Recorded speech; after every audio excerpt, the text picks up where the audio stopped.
The movie starts off by plunging the audience into the tumultuous era of the Han Dynasty. The eastern Lao region of the Chinese plain was embroiled in a vicious war between two mighty generals, Gongsun Zan and Yuan Shao. Gongsun Zan's troops, under the leadership of General Liu Bei, were finding it difficult to hold their ground against the vast armies of Yuan Shao. With the enemy closing in, Liu Bei's soldiers were pushed to the brink of surrender. However, just when all hope seemed lost, a glimmer of light emerged in the form of cavalry troops sent by King Qin. These reinforcements were under the command of the skilled and promising young Major Zhao Zilong. With his unwavering courage and expert military tactics, Zhao Zilong turned the tide of the battle and saved the day for Gongsun Zan's army. Zilong's remarkable skill in spearfighting and extensive military background ultimately enabled him to save the day for Liu Bei and emerge victorious in the war. However, this triumph came at a great cost. Zilong suffered significant losses among his troops, including the heartbreaking loss of his elder brother on the battlefield. The pain of this loss stayed with Zilong, and he decided to retire from his military career. He expressed to Liu Bei his desire to live a life of seclusion and embark on a new venture selling cassava crackers in the quiet village of Changsan. 7 years had passed since Zilong had left the battlefield and settled into a peaceful life in Changsan village.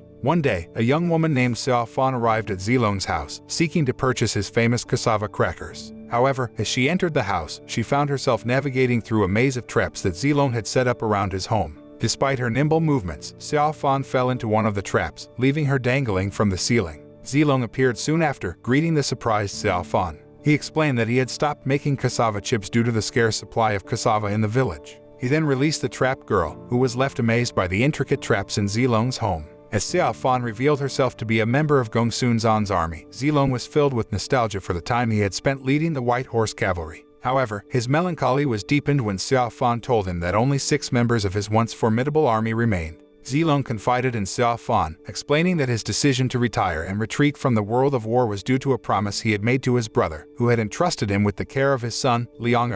Before their conversation could continue, Liang suddenly appeared, bringing alarming news. The village was now facing an impending attack from Cao Cao's royal army, led by Lieutenant Zheng. Zilong wasted no time in confronting Lieutenant Zheng, demanding to know the reason for his sudden arrival in the village. Zheng revealed that he was searching for Xiao Fan, whom he accused of orchestrating the murder of his commander. He had come to the village to find her and bring her to justice. Zilong's resistance to Zheng's demands angered the lieutenant, who then turned to Liang for information about Xiao Fan's whereabouts. But before Zheng could take any action, Zilong intervened, blocking Zheng's path and provoking an attack. Despite being outnumbered and facing a formidable opponent, Zilong effortlessly evaded Zheng's sword attack, leaving the lieutenant off balance and vulnerable. As Zheng was searching for the fugitive woman on a wanted poster, a clothes seller tipped him off that she had entered the home of Zhao Zilong, the leader of the White Horse Cavalry. Despite being ordered to arrest her, Zheng chose to withdraw his troops upon hearing Zilong's name, knowing that he had powerful allies. Zheng reported this to his commander, Xiao Zia, who ordered him to prepare to capture Zilong.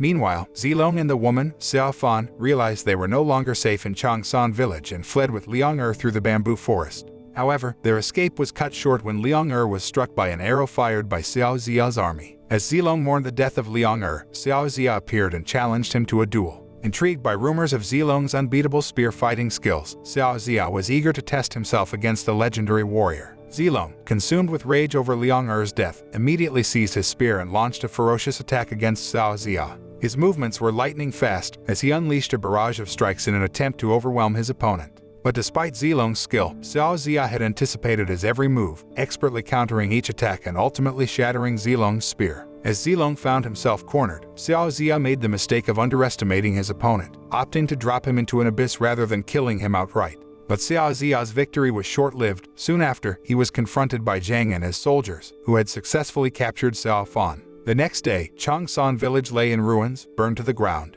Nearby, a group of mountain bandits under the command of a man named Zhang Han watched from a hill. To their surprise, they soon discovered that Zhang Han and his men were none other than former members of the White Horse Cavalry, now led by Zilong himself. After miraculously surviving his fall, Zilong was saved by a stranger named Ba Guong, who found him lying by the river. Despite his injuries, Zilong was determined to return to Changsan and help its people. But Ba Guong informed him that the village had been burned down by Xiao Zia's army, leaving Zilong with no choice but to seek refuge elsewhere. Ba Guong led Zilong to a nearby village, where they encountered Liu Bei, the former general of Gongsu Zan's army. Overhearing Liu Bei's soldiers praise the skills of General Yun Chong, Liu Bei's younger brother and the owner of the village's restaurant, Zilong couldn't help but take notice. As luck would have it, Liu Bei himself arrived at the restaurant to see his brother. Seizing the opportunity, Ba Guong suggested to Liu Bei that he recruit the famed warrior Zhao Zilong. However, just as Ba Guong was about to introduce Zilong to Liu Bei, Zilong quietly slipped away. As Liu Bei hurried down the alley, his heart was pounding with excitement and anticipation. It had been 7 long years since he last saw his comrade in arms, Zilong.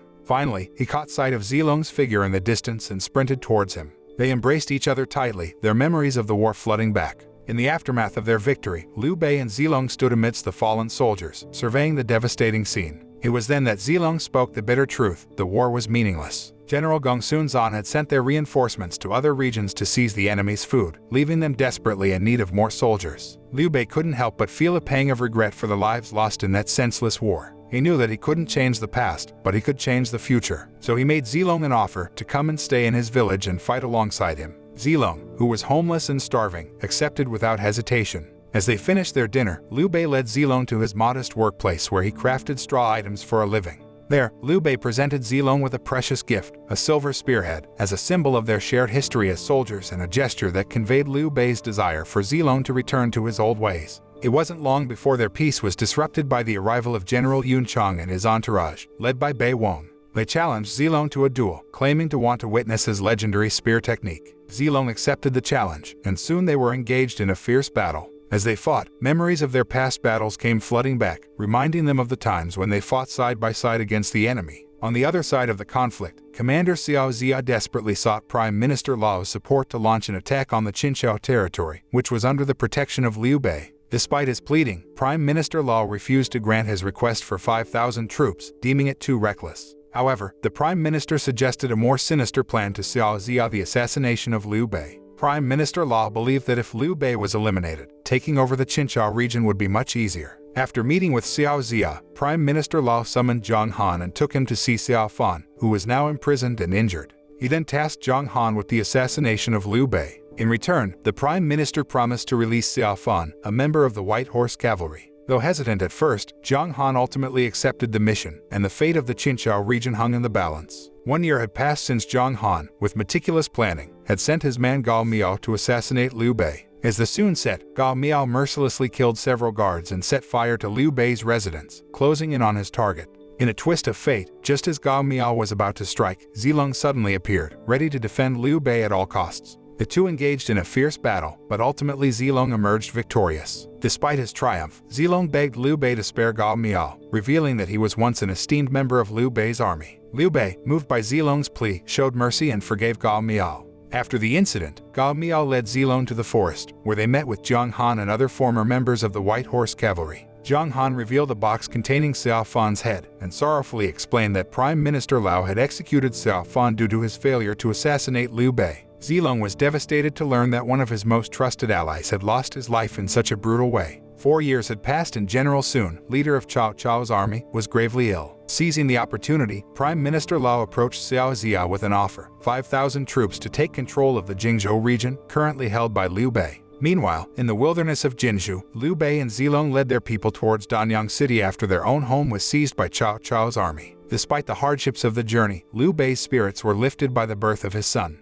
As they discussed their next move, a soldier reported sighting a group of Cao Cao's troops. However, as they drew nearer, it became apparent that they were simply villagers seeking refuge under Liu Bei's protection. Despite their own struggles and limited supplies, Liu Bei showed great kindness by accepting the refugees into their midst. As they journeyed, Bai Wong bestowed upon Zilong a silver spear crafted to protect their people. But their peaceful travels were short-lived as Cao Cao's troops descended upon them. General Yun Chong and Bai Wong implored Zilong to protect Liu Bei, and he answered their call. But as the dust of battle settled, Liu Bei made a shocking discovery: his wife and son had been taken captive by Cao Cao's forces. Despite his best efforts, Liu Bei was unable to locate them. In a selfless act of heroism, Zilong volunteered to track down and rescue Liu Bei's loved ones. Liu Bei entrusted Zilong with this important task, urging him to be cautious in his pursuit. After Liu Bei's wife and son were kidnapped by Cao Cao's troops, Zilong was entrusted with the task of rescuing the child. As Liu Bei's wife searched for her son in a burnt-out village, she was confronted by two soldiers, but Zilong came to her rescue and urged her to find her husband while he continued to search for their son. Zilong then faced off against 24 Cao Cao soldiers, with Prime Minister Lao and Xiao Zia watching from afar. Suddenly, Zhang Han and his men appeared and offered to kill Zilong, seeing him as a threat to their efforts to take over Qinchao territory. Some time had passed since Zilong had successfully defeated the enemy soldiers, and he now found himself at the headquarters of Cao Cao's army. His mission was to rescue Liu Bei's son, and after a long and arduous search, he finally found the child.